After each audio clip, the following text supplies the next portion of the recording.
Welcome to the Learning Pines YouTube. We hope this video helps. In this video, I will show how to remove Mustang Emblem. Warm the emblem with a heat gun or hair dryer to soften adhesive, then slide a plastic pry tool under the edge and work around slowly.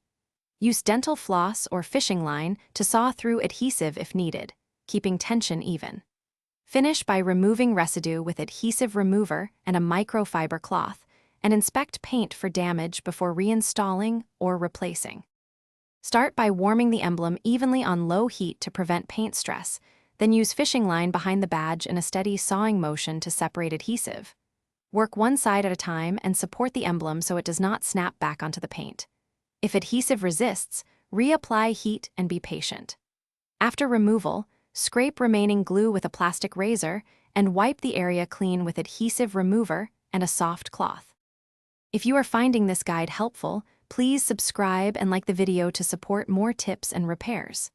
Quick recommendation: I use the Owala water bottle to stay hydrated while working on cars, and it keeps drinks cold through long projects, perfect for garage days. Check the description for the link and other deals so you can grab one too. Thanks for watching, and now let's get back to the video. Apply adhesive remover to the area and allow it to penetrate for a short period. Then gently scrape with a plastic razor to lift residue without harming clear coat. Wipe clean with a microfiber cloth and repeat until all sticky material is gone. Finish by applying a small amount of polish to blend the spot with surrounding paint, then wax or seal to protect the area. Take your time and inspect in good light for best results. Thanks for watching.